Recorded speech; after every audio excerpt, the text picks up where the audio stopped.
बिस्मिल्लाहिर्रहमानिर्रहीम। अस्सलाम वालेकुम एवरीवन।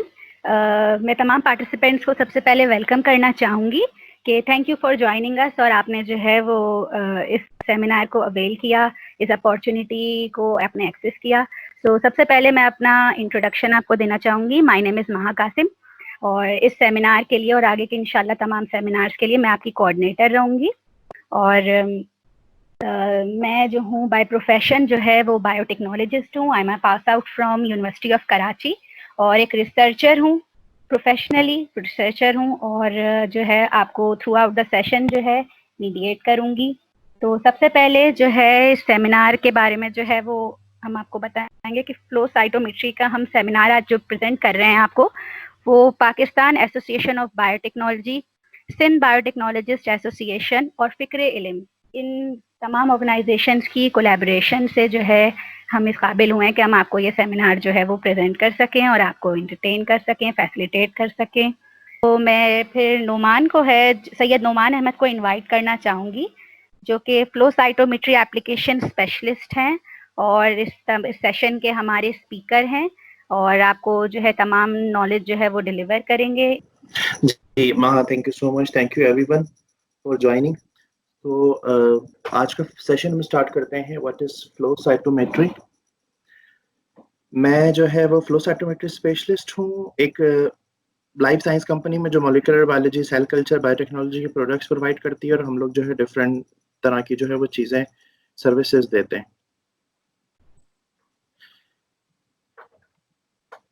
तो ये हमारा आज का एजेंडा है कि हमें क्या क्या चीज़ें कवर करनी है। व्हाट इज़ फ्लो साइटोमेट्री, उसके बाद कंपोनेंट्स क्या होते हैं, पैरामीटर्स क्या होते हैं फ्लो साइटोमेट्री के, डेटा किस तरह रिप्रेजेंट किया जाता है, फ्लूइडिक्स जो है और ऑप्टिक्स किस तरह काम करते हैं, कॉमन फ्लो साइटोमीटर्स मार्केट में कौन से हैं, और टेक्नोलॉजीज कौन कौन सी हैं, और कॉमन एप्लीकेशंस कौन सी हैं। ठीक है, इस सेमिनार को हमने जर्नलाइज रखा है। अगर कोई ऑलरेडी फ्लो साइटोमेट्री में काम करता है तो उसके लिए वो हमें डिस्कस कर सकता है, इनबॉक्स कर सकता है। हम स्पेशलाइज रख सकते हैं किसी स्पेसिफिक एप्लीकेशन के ऊपर फ्यूचर में, अगर हमारे पास ज्यादा अटेंडेंस होंगे और रिक्वेस्ट करते हैं और वो मेरे एरिया ऑफ एक्सपर्टीज में आएगी तो फॉर श्योर हम उसको जो है वो कर सकते हैं। ठीक है, अच्छा, फ्लो साइटोमेट्री होता क्या है। फ्लो साइटोमेट्री होता यह है कि हम जो सेल्स हैं, यानी जहां जहां यहाँ पे पार्टिकल्स का लफ्ज इस्तेमाल होगा उसका मतलब है सेल।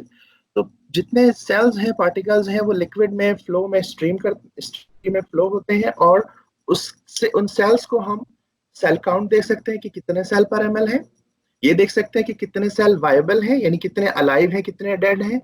फिर ये देख सकते हैं कि कितने सेल जो है वो सेल साइकिल जो है कौन से फेज में है, G0 में है, G1 में है, M फेज में है, S फेज में है। इसका बेसिक मतलब कौन से सेल्स, कितने सेल्स डिवाइड हो रहे हैं, कितने सेल्स रुके हुए हैं। ठीक है, क्योंकि सेल्स दो तरह के होते हैं, या तो वो स्टैटिक होते हैं या तो वो कंटिन्यूसली डिवाइड हो रहे होते हैं। ठीक है, फिर हम सेल हेल्थ के और एपोप्टोसिस और कैंसर रिसर्च के डिफरेंट एसेस देख सकते हैं, यानी सेल्स में इस तरह के बिहेवियर चेक कर सकते हैं। फिर कुछ सेल्स हैं जो कि CD4, CD8, CD20 different markers express कर रहे होते हैं, तो उनकी बेसिस पे हम सेल्स को सेपरेट कर सकते हैं। तो ये जो इम्यूनोलॉजिकल मार्कर्स का काम है, बेसिकली ये जो है वो लिम्फोसाइट्स में किया जाता है। ठीक है, उसके बाद जो है वो फ्लो साइटोमेट्री में हम जो है वो 0.08 माइक्रोमीटर यानी 80 नैनोमीटर से लेकर कुछ 100 माइक्रोमीटर्स तक, यानी 100, 200, 300 माइक्रोमीटर्स तक के जो सेल्स हैं उनको एनालाइज कर सकते हैं। जी हाँ, कुछ ऐसे सेल्स, कुछ ऐसे सिंगल सेलुलर ऑर्गेनिजम्स होते हैं जिनका साइज फ्यू 100 माइक्रोमीटर्स भी होता है। ठीक है, तो उनको भी एनालाइज किया जाता है। जैसे एक एग्जांपल किसी के ध्यान में अगर आ रहा हो सवाल, तो जो समंदर में जो प्लैंकटन्स होते हैं वो यूनिसेलुलर ऑर्गेनिजम्स होते हैं, मगर स्टिल उनका साइज फ्यू 100 माइक्रोमीटर्स में होता है, तो उनको भी फ्लो साइटोमेट्री के जरिए एनालाइज किया जाता है, जो प्लैंकटन्स होते हैं। ठीक है, इसका फायदा क्या है, करते क्यों है। फ्लो साइटोमेट्री में स्पीड बहुत ज्यादा होती है, बहुत ज्यादा सेल्स को आप रन कर सकते हैं, जैसे 5000 सेल्स पर सेकंड, 10,000 सेल्स पर सेकंड, यानी इतने सेल एनालाइज हो सकते हैं। प्रिसीजन, आप जो है वो बहुत स्मॉल डिफरेंसेस को जो है वो मेजर कर सकते हैं सेल्स के अंदर। सेंसिटिविटी जो है सेल्स की, कोई सेल जो है अगर कोई प्रोटीन बहुत स्मॉल क्वांटिटी में एक्सप्रेस कर रहे हैं तो उसको भी आप डिटेक्ट कर सकते हैं। वो कैसे करते हैं हम आगे डिस्कस करेंगे। ये जो है वो फ्लो साइटोमेट्री की बेसिकली कंपोनेंट्स हैं, कि फ्लो साइटोमेट्री में सबसे पहला कंपोनेंट होता है फ्लूइडिक्स। फ्लूइडिक्स वो कंपोनेंट है जिसके अंदर पंप होता है, लिक्विड हैंडलिंग मॉड्यूल होता है, यानी लिक्विड या बफर या भी जो आपका सॉल्यूशन है जिसमें सेल सस्पेंडेड है उनको इनटेक किया जाता है। तो ये इनटेक करने का जो प्रोसेस है प्रेशर या वैक्यूम के थ्रू, उसको हम फ्लूइडिक्स कहते हैं। ये सबसे इंपॉर्टेंट पार्ट है कि लिक्विड मशीन के अंदर जो है वो इनटेक किया जाएगा। उसके बाद जब वो किया गया है तो उसको एनालाइज करने के बाद डिस्कार्ड करना है, तो वेस्ट में ले जाना भी फ्लूइडिक्स का ही काम है। अच्छा, इस बीच में आपके जो सैंपल है सेल्स का, उसको एक लेजर इंटेरोगेट करती है, टकराती है, उससे बात करती है, पूछती है हाँ भाई कौन से सेल हो, क्या करना है, यानी जो भी आपका स्पेसिफिक एक्सपेरिमेंट है उस एक्सपेरिमेंट में जो है वो लेजर उसको इंटेरोगेट करती है। तो वो जो सारा काम है वो ऑप्टिक्स के जरिए होता है। अब ऑप्टिक्स के कंपोनेंट्स क्या होते हैं, ऑप्टिक्स के अंदर भी तो कुछ होगा ना। ऑप्टिक्स के अंदर बेसिकली लेजर्स होती है, एक लेजर, दो लेजर, तीन लेजर, यानी डिफरेंट लेजर्स हो सकती हैं डिफरेंट टाइप की। जितना हैवी इक्विपमेंट होगा उसमें उतनी ज्यादा लेजर्स होंगी, उसकी उतनी ज्यादा कैपेबिलिटीज होंगी, उतनी ज्यादा स्पीड होगी। फिर लेजर से तो लाइट प्रोड्यूस हुई, वो डिटेक्ट होती है पीएमटी के ऊपर, या फिर हम उसको बोल रहे हैं सेंसर के ऊपर। ये पीएमटी या सेंसर वो चीज होती है जिसपे जब लाइट पड़ती है, जैसे हमारी आई है ना, आई में जब लाइट टकराती है तो हम बता सकते हैं कि हमने रेड कलर देखा, ब्लू देखा, और कितना ज्यादा डार्क ब्लू था, लाइट ब्लू था, डार्क रेड था, पिंक था, तो हम डिफ्रेंशिएट कर सकते हैं। इसी तरह जो पीएमटी या जो सेंसर्स होते हैं वो डिटेक्ट करते हैं कि कौन सा सिग्नल था, कितना डार्क था, कितना ब्राइट था, इस तरह से। अच्छा, ये जो ऑप्टिक्स के जरिए जो डेटा कलेक्ट होता है वो इलेक्ट्रॉनिक्स के जरिए उसको कंप्यूटर लैंग्वेज में कन्वर्ट किया जाता है, वो सॉफ्टवेयर में ऑटोमेटिकली पीछे हो रहा होता है, और वो डेटा सारा का सारा कंप्यूटर पे भेजा जाता है।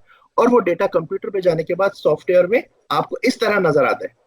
ठीक है, वो होता तो इलेक्ट्रिक सिग्नल्स के तौर पे है, करंट के तौर पे है, मगर जब वो सॉफ्टवेयर में रन हो रहा होता है तो इस तरह से आपको आपका रेलेवेंट डेटा नजर आता है जिसको आप समझ सकते हैं। ठीक है। अच्छा, हम फ्लो साइटोमेट्री में करते क्या है, हम दो चीजें मेजर करते हैं बस। एक को बोलते हैं लाइट स्कैटर। अगर ये दो कॉन्सेप्ट आपके क्लियर हो गए तो जिंदगी में आपको कभी भी अगर फ्लो साइटोमेट्री का पेपर देखने को मिलेगा तो आप उसको देख के पहली नजर में पहचान जाएंगे ये फ्लो साइटोमेट्री का पेपर है या नहीं है, यानी फ्लो साइटोमेट्री की टेक्निक इस पेपर में, इस रिसर्च आर्टिकल में यूज हुई है या नहीं हुई। ठीक है। तो लाइट स्कैटर क्या होता है कि सबसे पहले लाइट स्कैटर होता है एक पैरामीटर, दूसरा होता है फ्लोरोसेंट इंटेंसिटी। लाइट स्कैटर हमारे पास दो तरह के होते हैं, एक को बोलते हैं साइड स्कैटर, एक को बोलते हैं फॉरवर्ड स्कैटर। इसको हम डिटेल में डिस्कस करेंगे क्योंकि ये बहुत ज्यादा इंपॉर्टेंट टॉपिक है कि नॉर्मली लाइट टकराती है सेल से और डिफरेंट तरीकों से इंटरेक्ट करती है। अगर लाइट सेल से टकराए और सेल के अंदर जाने के बाद बैंड हो जाए, स्कैटर हो जाए, मुड़ जाए, ठीक है, तो उसे बोलेंगे लाइट स्कैटरिंग। और आपके पास अगर लाइट सेल से टकराने के बाद दूसरी तरफ जो है वो पास हो जाए सेल से, तो उसे कहेंगे फॉरवर्ड स्कैटर। यानी साइड स्कैटर वो चीज है जो सेल्स के इंटरनल कॉम्प्लेक्सिटी को मेजर करने में हेल्प करती है, और फॉरवर्ड स्कैटर सेल के साइज को जो है वो मेजर करने में हेल्प करता है। ठीक है।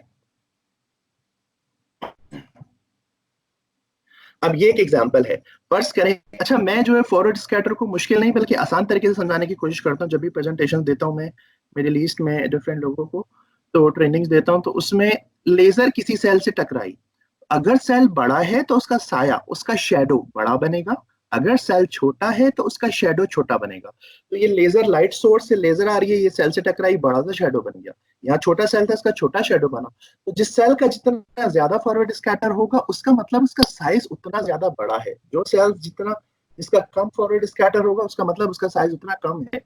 अब फर्ज करें आपके पास दो सेल्स हैं, आपने ले लिया, अब उसमें कुछ भी आपने नहीं किया मगर फिर भी आपके पास दो तरह के सेल्स आ रहे हैं, और आपको पता है कि जब आपने ये सेल्स खरीदे थे तो ये यूनिफॉर्म सॉल्यूशन था, मगर इस वक्त आपके पास उस सॉल्यूशन में जब आपने फ्लो साइटोमेट्री पे रन किया तो कुछ सेल्स का फॉरवर्ड स्कैटर हाई आ रहा है, कुछ सेल्स का लो आ रहा है। तो एक पॉसिबल अंडरस्टैंडिंग ये हो सकती है कि यार जो सेल मर गए, जो सेल डेड हैं, सेल्स विच आर डेड, उनका साइड फॉरवर्ड स्कैटर लो हो जाता है, और जो सेल हेल्थी होते हैं उनका फॉरवर्ड स्कैटर हाई होता है। ये एक एजम्पशन है और एक एग्जांपल है आपको एक्सप्लेन करने के लिए। अच्छा, साइड स्कैटर में क्या होता है, लाइट आ तो इस डायरेक्शन से रही है, मगर जब, क्योंकि आपको पता है सेल ट्रांसपेरेंट ट्रांसल्यूसेंट टाइप का होता है, यानी इंटरनली वो तकरीबन ट्रांसपेरेंट होता है, सेल अंदर से लिक्विड होता है। तो जब लाइट सेल में टकराती है उसके अंदर जाने के बाद जितनी ज्यादा उसके अंदर ग्रेन्यूल्स, इंटरनल पार्टिकल्स होंगे, यानी सेल में जितनी ज्यादा इंटरनल कॉम्प्लेक्सिटी होगी उस सेल का उतना ज्यादा साइड स्कैटर होगा। ठीक है।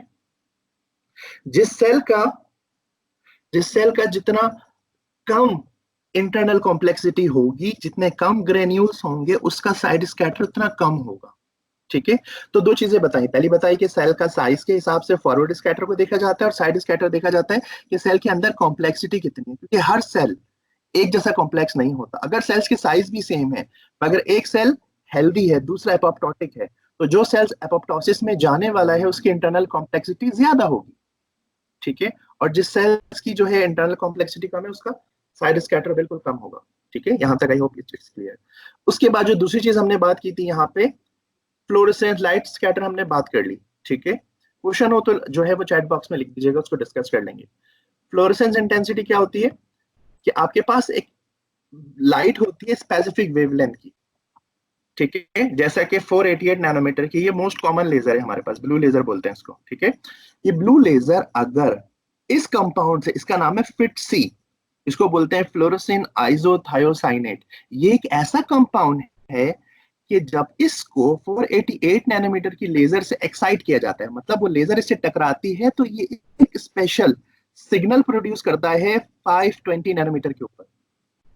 अगर ये वहां मौजूद होगा तभी ये सिग्नल प्रोड्यूस होगा। ठीक है, तो ये फ्लोरोसेंट मॉलिक्यूल होता है। अब इस फ्लोरोसेंट मॉलिक्यूल को एक एंटीबॉडी से टैग कर देते हैं, टैग मतलब जोड़ देते हैं, कॉन्जुगेट कर देते हैं, बाइंड कर देते हैं। अब आपने ऐसा सेल लिया है कि जिसपे आपने चेक करना है कि इस सेल के ऊपर ए प्रोटीन एक्सप्रेस हो रही है या नहीं हो रही। तो उसके लिए क्या करेंगे हम, उसके लिए करेंगे ये कि एंटी ए एंटीबॉडी किसी कंपनी से खरीद लेंगे और उसको अपने सेल्स के साथ इंक्यूबेट कर देंगे, और आपकी ये जो एंटी ए एंटीबॉडी है जो ए के अगेंस्ट है उसमें फ्लोरोसेंट मॉलिक्यूल अटैच हुआ है। तो जब आप इसको साथ इंक्यूबेट करेंगे तो जितना ए मौजूद होगा उतनी ज्यादा एंटीबॉडी बाइंड कर जाएगी, बाकी आप सेल्स को वॉश कर देंगे। उसके बाद सेल्स को फ्लो साइटोमीटर से गुजारेंगे। जब ये सेल फ्लो साइटोमीटर से गुजरेगा तो 488 नैनोमीटर की लेजर जो है इसको एक्टिवेट करेगी। तो जिन सैंपल्स में ज्यादा ए प्रोटीन एक्सप्रेस हो रही होगी उस पे ये वाला सिग्नल ज्यादा आएगा, जिस पे कम हो रही होगी उस पे कम आएगा। तो आपको पता चल जाएगा कि कितनी परसेंट सेल्स के ऊपर हाई ए एक्सप्रेशन है, कितने सेल्स के ऊपर लो एक्सप्रेशन ऑफ प्रोटीन ए है। ठीक है, तो ये फ्लोरोसेंटली आप जो है वो सरफेस मार्कर को क्वांटिफाई करते हैं। तो कोई मुझसे ये पूछ सकता है कि क्या हम सेल के अंदर होने वाली चीजें, क्योंकि ये तो सरफेस मार्कर है, ठीक है, क्या हम सेल के अंदर होने वाली इंट्रासेलुलर जो कंपार्टमेंट्स हैं उसमें किसी प्रोटीन को डिटेक्ट कर सकते हैं, किसी एक्टिविटी को? बिल्कुल कर सकते हैं। उसके लिए आपको सेल की या तो परमिएशन करानी पड़ेगी, सेल में different methods through pores create करने पड़ेंगे, ठीक है, फिक्सेशन के थ्रू, या फिर आपको ऐसी डाई यूज करनी पड़ती है जो सेल परमिएबल हो। ऐसी डाइज होती हैं कि जो सेल मेम्ब्रेन को परमेट करके पार करके गुजर जाती हैं और सेल के अंदर जिस भी कंपार्टमेंट में जाना होता है जिसके लिए उसकी एफिनिटी होती है वहां जाके वो अपनी फ्लोरेसेंस प्रोड्यूस करती हैं। ठीक है, इसके बाद डिफरेंट फ्लो साइटोमीटर्स में डिफरेंट तरह के फ्लूइडिक्स होते हैं। तो यहाँ पे एक एग्जांपल दी हुई है माइक्रो कैपिलरी की। माइक्रो कैपिलरी जो सिस्टम होता है इसके अंदर ये ग्लास ट्यूब है बहुत बारीक सी, जिसके अंदर का जो पोर है वो है 0.1 मिलीमीटर। ये तकरीबन आपके हेयर से बारीक है, थोड़ा सा जो हेयर की थिकनेस होती है। तो इसका जो है वो चौड़ाई और लंबाई 0.1 इसमें से सेल पास होते हैं और एक वेव लेजर जो है सर्टेन वेवलेंथ की वो इंटरोगेट करती है, और हर पार्टिकल का जो है वो जब स्ट्राइक करती है तो पीएमटीज के ऊपर, डिटेक्टर के ऊपर आपको डिटेक्ट होता है कि भाई कितने सेल्स जो हैं पार्टिकल गुजर रहे हैं और कितनी फ्लोरेसेंस प्रोड्यूस कर रहे हैं। ये एक एग्जांपल है। ठीक है, अब देखिए ये सेल सिस्टम कितना सेंसिटिव है कि ये 0.1 माइक्रोलीटर से लेके 1 माइक्रोलीटर पर सेकंड तक जो है आपको डिफरेंट जो है वो सेल रेट दे सकता है। अब आपको सेंसिटिव एनालिसिस चाहिए तो आप क्या करेंगे, स्लो चलाएंगे सेल्स को। ठीक है, ये वही फ्लोरेसेंस वाली है, क्योंकि ये स्लाइड आप सबको पीडीएफ में मिल जाएगी इंशाल्लाह आपके सर्टिफिकेट्स के साथ। इस दफा हम ये करेंगे ये कि जो लोग एंड तक सेशन अटेंड करेंगे तो उनको उनके सर्टिफिकेट के साथ जो है वो इस प्रेजेंटेशन की पीडीएफ कॉपी भी मिल जाएगी ताकि आप इसको बाद में देखते रहें। ठीक है, तो ये वही पिक्चर है कि सेल्स के ऊपर डिफरेंट प्रोटीन बाइंड हुई हुई हैं, डिफरेंट प्रोटीन एक्सप्रेस हो रही हैं, तो उसकी वजह से डिफरेंट एंटीबॉडी जो है वो सिग्नल प्रोड्यूस कर रही है फ्लोरेसेंट मॉलिक्यूल की वजह से। तो जितना ज्यादा सिग्नल होगा उसका मतलब उतनी ज्यादा बाइंडिंग साइट्स थी, तो आपके पास जो है वो उतनी ज्यादा उसकी इंटेंसिटी आएगी फ्लोरेसेंस की।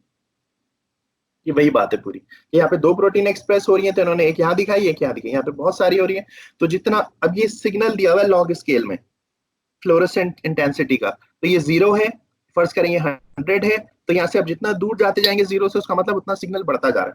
तो दो सेल्स हैं, एक यहाँ पर एक यहाँ पर है, अगर दो सेल सेपरेट है उसका मतलब एक सेल ज्यादा प्रोटीन एक्सप्रेस कर रहा है, एक सेल कम प्रोटीन एक्सप्रेस कर रहा है, जिसके अगेंस्ट आपने एंटीबॉडी यूज की थी। ठीक है,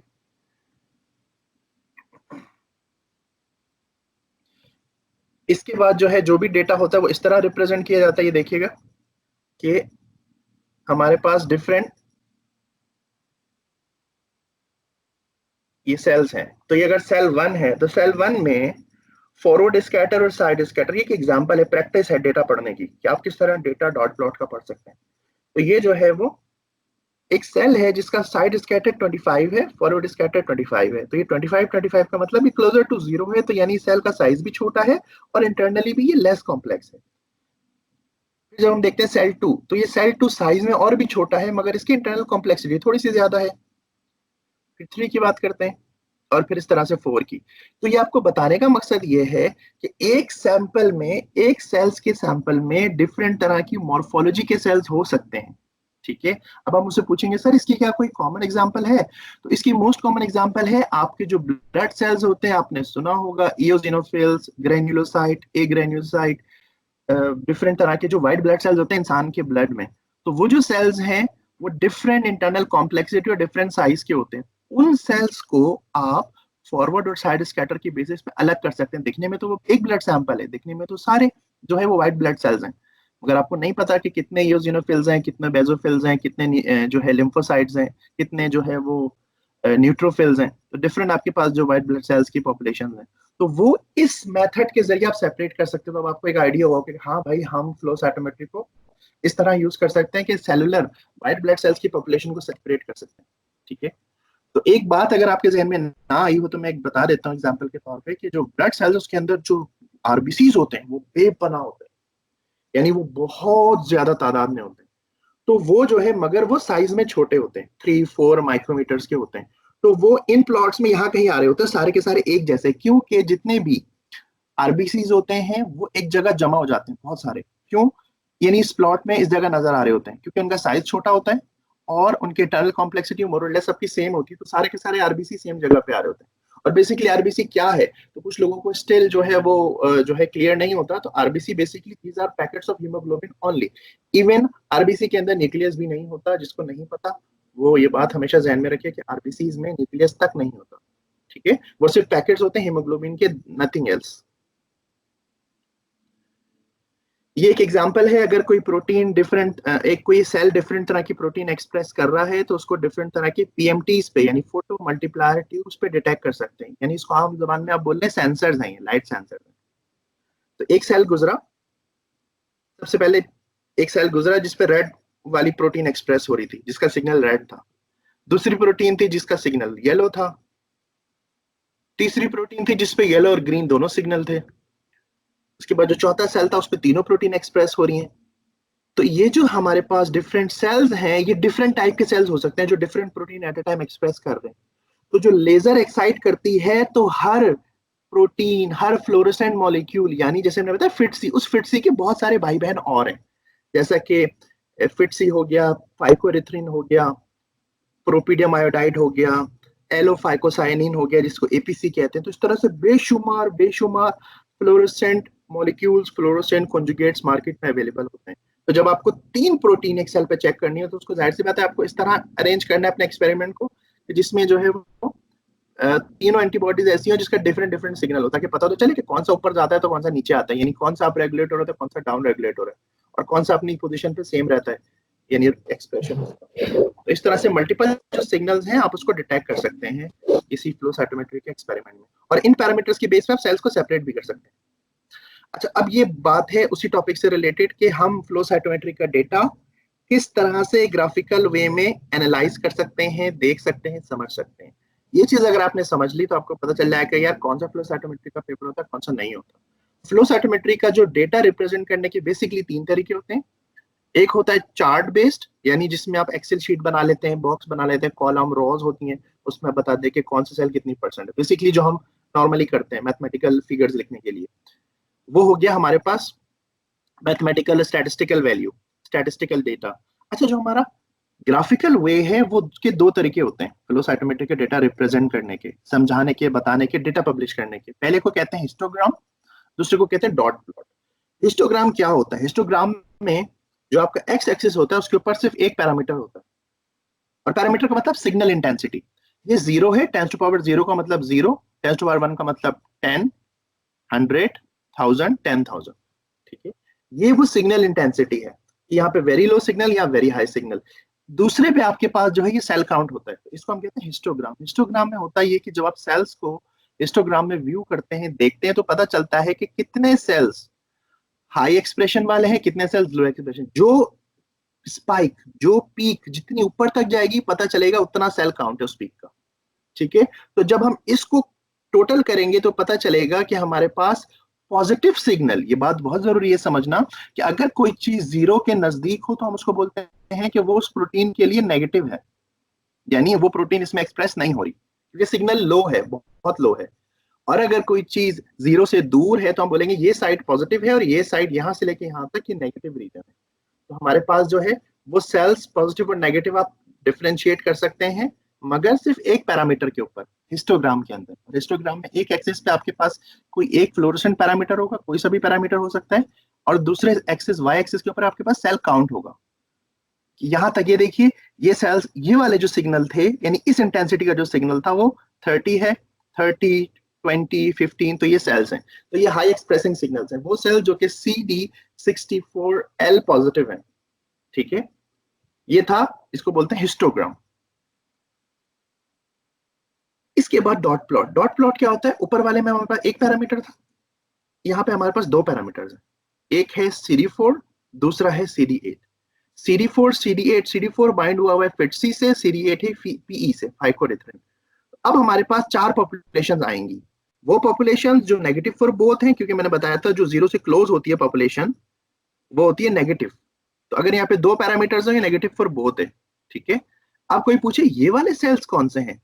ये सेल्स ऐसे स्केल पे जीरो से बहुत दूर हैं, तो हम बोलेंगे ये वाले सेल्स पॉजिटिव हैं CD4 के लिए भी और CD8 के लिए भी। और ये वाले जो सेल्स हैं ये सिर्फ और सिर्फ CD4 के लिए पॉजिटिव हैं, और ये वाले सेल्स, क्योंकि हम जीरो से ऐसे ऊपर जा रहे हैं ना, तो ये वाले सेल्स हमारे पास CD8 के लिए पॉजिटिव हैं बस, मगर CD4 के लिए नेगेटिव है, क्योंकि रीजन, यहाँ वाला रीजन तो क्लोजर टू जीरो है ना, इन 10⁻2 के नजदीक है। ठीक है, यानी पॉजिटिव रीजन में है या नेगेटिव रीजन में, हमें ये डिफाइन करना पड़ता है। तो अगर दो पैरामीटर्स होंगे तो हम उसको बोल सकते हैं कि सिंगल पॉजिटिव, सिंगल नेगेटिव और डबल पॉजिटिव। तो आपके पास या तो दोनों पॉजिटिव हो सकती है पॉपुलेशन, या दोनों नेगेटिव हो सकती है, या कोई एक पॉजिटिव हो सकती है किसी एक तरफ। ठीक है, ये वही बात है जो अभी हमने डिस्कस की सारी, कि यहाँ पे वो सेल्स हैं कि जिसका लो सिग्नल है, ये वो सेल्स हैं जिसका हाई सिग्नल है, और यहाँ पे इन्होंने लिखी हुई है। ठीक है, इसके बाद जब हम सेल्स रन करते हैं तो हमारे पास, हम सेल्स के गिर्द रीजन बना सकते हैं। अच्छा, जो चीजें मैं बता रहा हूँ ना, ये तमाम, तकरीबन तमाम फ्लो साइटोमेट्री के इक्विपमेंट्स पे, मशीन्स पे, टेक्निक्स पे अप्लाई होती है। तो ये मैं जर्नलाइज करके आप लोगों को एक्सप्लेन कर रहा हूँ ताकि कॉन्सेप्ट क्लियर हो। ठीक है, तो हम जो है वो रीजन बना सकते हैं, रीजन को जो है नेक्स्ट प्लॉट में ले जा सकते हैं। जैसे फॉरवर्ड और साइड स्कैटर की बेसिस पे हमने लिम्फोइड सेल्स यानी लिम्फोसाइट्स को सेपरेट किया, और इसको ड्रैग करके फर्ज कर यहाँ छोड़ दिया, यहाँ से उठा के यहाँ रख दिया। तो यहाँ पे सिर्फ सेल नजर आ रहे हैं जो कि इस एरिया के अंदर है, मगर अब हमें दूसरे पैरामीटर देखते हैं। वो सेल्स जिनका ये वाला फॉरवर्ड स्कैटर, साइड स्कैटर था, उनको उठा के हम यहाँ ले गए। अब हम देखेंगे कि कितने सेल्स CD4 पॉजिटिव है, कितने सेल्स CD3 पॉजिटिव है। तो आपके पास 1, 2, 3, 4 पॉपुलेशन आ गए। यहाँ पे हैं सेल्स पर थोड़े कम सेल्स हैं। ठीक है, तो हम ये देखेंगे वो सेल्स जो कि नेगेटिव फॉर बोथ, वो सेल्स जो पॉजिटिव फॉर CD4, वो सेल्स जो पॉजिटिव फॉर CD3, ऐसे है तो वैसे कम, और वो सेल्स जो कि पॉजिटिव फॉर बोथ। ठीक है, इस तरह से हम इसको एनालाइज कर सकते हैं। अच्छा, अब जो है वो फर्दर मैं दोबारा रिमाइंड कर दूं कि अगर आपके पास कोई क्वेश्चंस हैं तो आप लोग चैट बॉक्स में लिख सकते हैं, हम उसको एंड में सारे क्वेश्चंस को रिव्यू करेंगे। ये मैंने कुछ कॉमन मैन्युफैक्चरर जो है फ्लो साइटोमेट्री के, उनके नाम लिखे हैं। ठीक है, सबसे जो है वो मोस्ट फेमस और वेल नोन जो फ्लो साइटोमेट्री की कंपनी है, BD है। ये लाइफ साइंस से रिलेटेड, इसमें प्लांट जो है एक कंपनी है जो प्लांट के फ्लो साइटोमीटर्स बनाती है, उसका नाम मैंने यहाँ मेंशन नहीं किया, सिस्मैक्स, मगर ये कि वो भी एक कंपनी है, मगर उसको मैंने यहाँ पे ऐड नहीं किया, मगर इसका मतलब नहीं कि वो नहीं है। यहाँ से मोस्ट कॉमन वंस जो कि हॉस्पिटल्स में यूज हो रही हैं, उसके नाम यहाँ पे लिखे हैं मैंने। अच्छा, BD जो है ये कंपनी है जिसमें FACS Calibur, FACS Verse, FACS Canto, FACS Aria, ये बेसिकली BD कंपनी है, बैकपेन एंड डिकिंसन। उसके फ्लो साइटोमीटर्स होते हैं, हाई एंड होते हैं, बहुत कम प्राइस से लेके बहुत हाई प्राइस तक डिफरेंट फंक्शन के साथ। याद है हमने देखा था कि एक लेजर, दो लेजर, मैंने बताया एक पीएमटी, ऐसे इक्विपमेंट्स होते हैं कि जो एक लेजर, दो लेजर, तीन लेजर, चार लेजर, पांच लेजर, छह सात, यानी कि बहुत सस्ते से लेके बहुत ज्यादा एक्सपेंसिव और एडवांस इक्विपमेंट्स होते हैं। और जितनी ज्यादा लेजर्स होती हैं उसी हिसाब से उनके चैनल्स जो है, फिल्टर चैनल्स या पीएमटी ज्यादा होते हैं, तो उसमें आप इतनी ज्यादा प्रोटीन एक साथ एनालाइज कर सकते हैं। फिर उसके बाद बैकमैन कूल्टर है, उसके ये कुछ कॉमन इक्विपमेंट्स के नाम है, FC500, गैलियोस, साइटोफ्लेक्स, ये कॉमन इक्विपमेंट्स हैं। उसके बाद वो कंपनी है लुमिनेक्स कॉर्पोरेशन, जिसमें Guava, cell stream, image stream, ये डिफरेंट तरह के फ्लो साइटोमीटर जो है ये बनाते हैं। उसके बाद थर्मो फिशर है, जिसका फ्लो साइटोमीटर का नाम है एट्यून NXT। इसके बाद मिलिटिनी बायोटेक है, जो कि मैक्स क्वांट एनालाइजर बनाती है डिफरेंट तरह के, और इसके इक्विपमेंट ज्यादातर जो कलर होता है उसका वो ग्रीन और bright green and orange colour होता है। ये जो इक्विपमेंट है इसका कलर, थर्मो फिशर का जो एट्यून है, ये तकरीबन आई थिंक ग्रे और ब्लू सा होता है। लुमिनेक्स इक्विपमेंट डिफरेंट कलर्स के होते हैं। तो ये मतलब जस्ट मैं आपको एग्जांपल बता रहा था, कहीं अगर कोई इक्विपमेंट रखा हो तो आप उसको देख के पहचान सकें। ठीक है, ये कुछ मोस्ट कॉमन कंपनीज थी जो कि फ्लो साइटोमीटर्स बनाती हैं। अच्छा, फ्लो साइटोमेट्री की टेक्नोलॉजीज कितनी तरह की हैं? कोई पूछेगा कि कितनी तरह के फ्लो साइटोमीटर होते हैं, ये बात इंपॉर्टेंट है और आपको क्लासिफिकेशन पता होनी चाहिए। तीन तरह के फ्लो साइटोमीटर्स होते हैं बेसिकली। एक को बोलते हैं कन्वेंशनल फ्लो साइटोमीटर, जो सेल्स को काउंट करते हैं और उनकी फ्लोरेसेंस मेजर करते हैं। ठीक है, जैसे हमने पीछे बात करी, कौन सा सिग्नल हाई है कौन सा लो है, उसको हम डिस्कस करते हैं। उसके बाद हमारे पास आते हैं सेल सॉर्टर, जो वो हर काम करते हैं जो कि एक कन्वेंशनल फ्लो साइटोमीटर करता है। उसके अलावा जो सेल्स हैं उनको सेपरेट कर सकते हैं फ्लोरोसेंट सिग्नल की बेसिस पे, यानी कि अगर कोई सेल कोई स्पेसिफिक फ्लोरोसेंट प्रोटीन एक्सप्रेस कर रहा है तो उसको आप सेपरेट कर सकते हैं। उसके बाद जो है आपके पास नंबर्स क्वांटिफाई हो सकते हैं कि आपके पास शुरू में 5 मिलियन सेल थे, तो 5 मिलियन सेल्स में से पी पॉजिटिव आपके पास या कोई स्पेसिफिकली पॉजिटिव सेल्स इस ट्यूब में, 5 मिलियन में से 2 मिलियन सेल्स ट्यूब में जमा हो गए, या 2 लाख सेल्स या 50,000 सेल्स आपके जमा हो गए अलग ट्यूब में। ठीक है, तो एक ट्यूब, दो ट्यूब, तीन ट्यूब्स में जो सेल्स हैं आप उसको सेपरेट कर सकते हैं। ऊपर वाला जो फ्लो साइटोमीटर था, जब इसमें सेल एनालाइज होते हैं कन्वेंशनल फ्लो साइटोमेट्री में, तो ये वेस्ट में चले जाते हैं, जिसमें ब्लीच होता है उसमें जाके वो डिस्ट्रॉय हो जाते हैं। सही है, मगर यहाँ पे जो सेल्स हैं फ्लो सेल सॉर्टर में, वो आप उसको आप कलेक्ट कर सकते हैं सेपरेट ट्यूब्स के अंदर। उसके बाद जो डिफरेंट सॉर्टर्स हैं जो उसमें सेल सेपरेट किए, उसको आप डिफरेंट डाउन स्ट्रीम एप्लीकेशन के लिए यूज कर सकते हैं। यानी फर्ज करें किसी बेसिस पे आपने सेल्स को सेपरेट किया, हो गए सेपरेट, अब उसका आरएनए कंटेंट, जीन एक्सप्रेशन देख सकते हैं कि अगर ये वो वाली प्रोटीन एक्सप्रेस कर रहा था तो चलो मैं देखता हूँ कि इसमें कितना एमआरएनए एक्सप्रेस हो रहा है। यानी आपको सेल सेपरेट करने जरूरी है ना, ऐसे सेल जो सिर्फ पॉजिटिव थे उस सर्टेन प्रोटीन के लिए, उसको आपने सेपरेट किया और उसका आरएनए डीएनए एक्सट्रैक्ट करके कोई स्टडी कर रहे हैं या वेस्टर्न ब्लॉट कर रहे हैं या कोई और टेक्निक कर रहे हैं, ठीक है, जो कि उस पाथवे में उस स्टडी के लिए इंपॉर्टेंट है। उसके बाद जो है एक नई तरह के फ्लो साइटोमीटर्स होते हैं जिसके लिए मैं स्पेशलिस्ट हूँ, ट्रेनिंग देता हूँ। ठीक है, इसको बोलते हैं इमेजिंग फ्लो साइटोमीटर्स।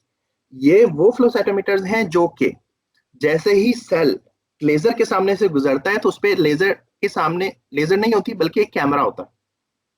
वो कैमरा हर सेकंड में 2000, 3000, 4000 सेल्स की पिक्चर्स लेता है। मैं क्या बोल रहा हूँ, 2-3,000 सेल्स की पर सेकंड पिक्चर्स ले रहा है। और वो जो पिक्चर्स ले रहा है वो हर चैनल के ऊपर ले रहा है, यानी रेड लेजर पे, ग्रीन लेजर पे, तो कोई सेल डिफरेंट प्रोटीन एक्सप्रेस कर रहा है तो वो आपके पास हर सेल की एक विजुअल कंफर्मेशन आएगी। क्योंकि पहले वाले फ्लो साइटोमीटर्स में क्या होता था कि आपको ये पता चलता था सेल या तो इसके लिए पॉजिटिव है या नेगेटिव है, ये किसी को नहीं पता था कि सिग्नल आ कहां से रहा है।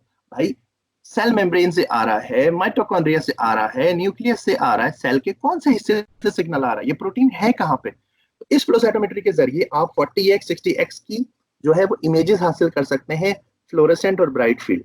तो इन इमेजेस के जरिए आप देख सकते हैं कि सेल में असल में सिग्नल आ कहां से रहा है। तो अक्सर आपने देखा होगा इंटरेस्टिंग वीडियोस फेसबुक पे और यूट्यूब पे पोस्ट होती हैं, एक मैक्रोफेज है वो आता है बैक्टीरियल सेल को खा लेता है, ठीक है, ईट कर लेता है उसको, फेगोसाइटोसिस कर लेता है। कैसे करता है वो, इस तरह की जो टेक्निक्स होती हैं जिसमें सेल अपना काम भी कर रहा है और माइक्रोस्कोपी के अंदर आप उसको ऑब्जर्व भी कर रहे हैं।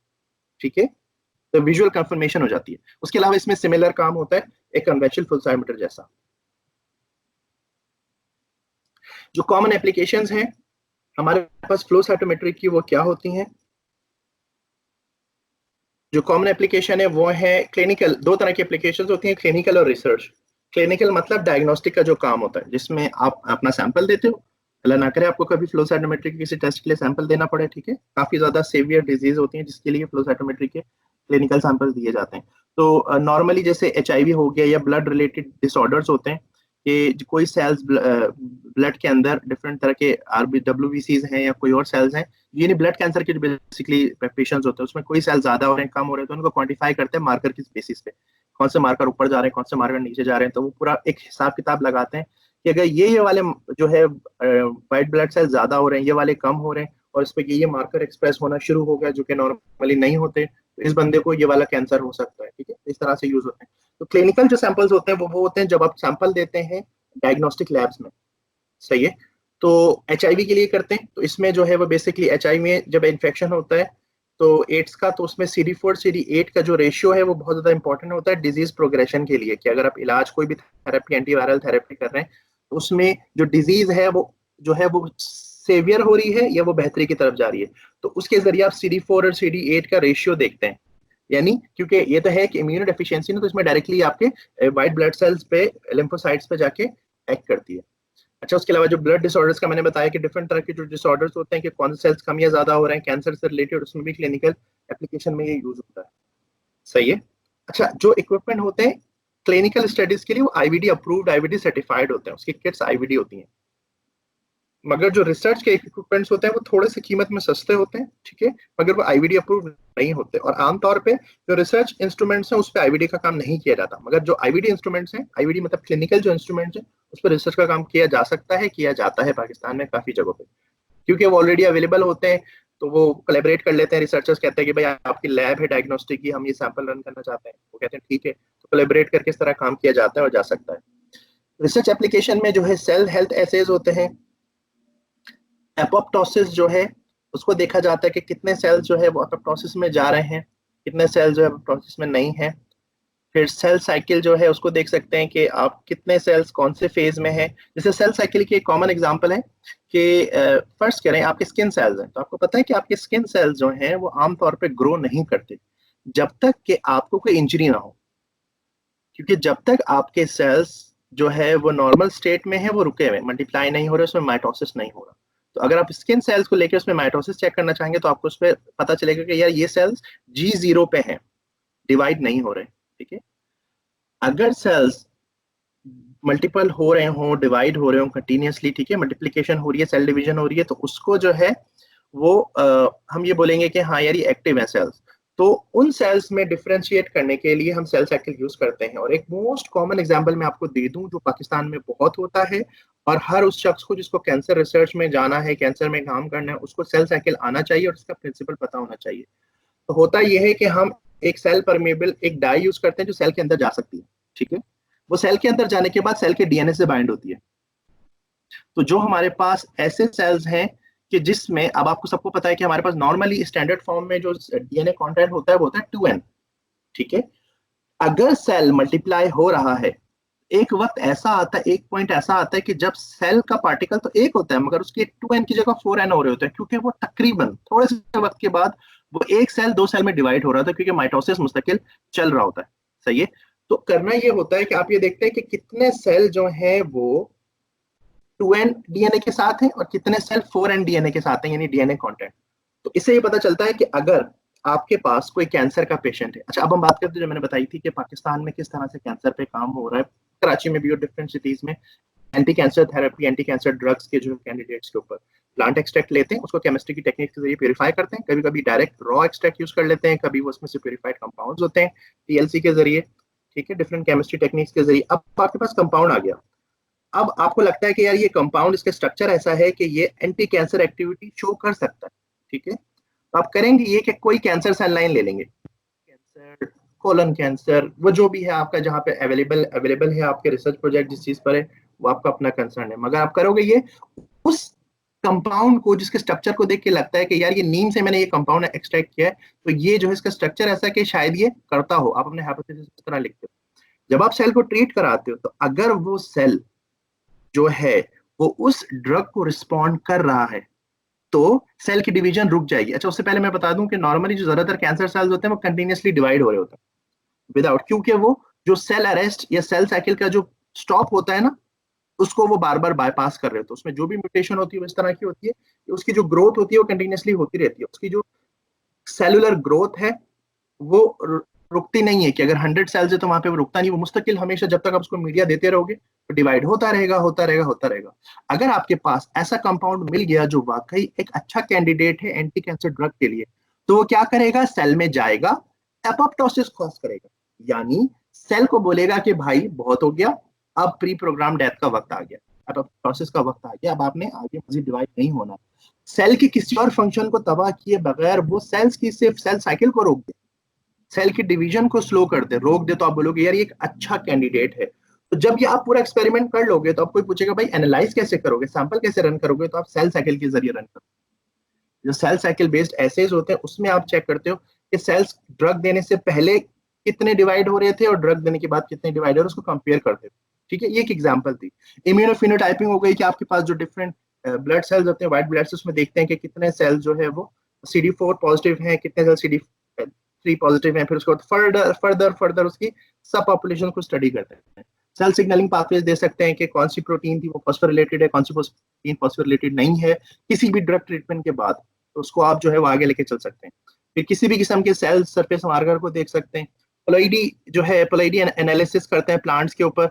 ठीक है, तो पोलाइडी एनालिसिस में ये करते हैं कि आपके पास डिफरेंट जो फ्रूट्स होते हैं, वेजिटेबल्स होते हैं जो आपको मिलते हैं, उसमें डिफरेंट कैरेक्टर्स होते हैं। तो आपको नहीं पता, अगर कोई प्लांट से रिलेटेड यहाँ पे है तो उसको पता होगा कि वो डिफरेंट DNA कंटेंट की वजह से दो प्लांट सेपरेट हो सकते हैं। दो बनाना, एक वो बनाना जिसमें 5 पोलाइडी हो, पेंटापोलाइडी हो, और वो बनाना जिसमें जो है डाइपोलाइडी हो, उसके स्ट्रक्चर में सिर्फ डीएनए कंटेंट की वजह से जो उसका स्ट्रक्चर है, जो उस फ्रूट की साइज है, उसमें फर्क आ सकता है। वेजिटेबल में सीड है नहीं है, इस तरह की जो सारी बातें हैं इनका ताल्लुक हो सकता है पोलाइडी से। तो जो ये नहीं, पोलाइडी का मतलब है कि क्रोमोसोम्स की तादाद, कि कितने ज्यादा सेट ऑफ क्रोमोसोम्स हैं। ठीक है, उसके बाद जो है साइटोकाइन बीट बेस्ड एसेज हैं जो रिसर्च में यूज किए जाते हैं इस इक्विपमेंट के ऊपर। ठीक है, तो आप लोग जो है जो अपने क्वेश्चंस थे उसको लिख दें। यहाँ तक जो है वो मेरा सेशन जो है वो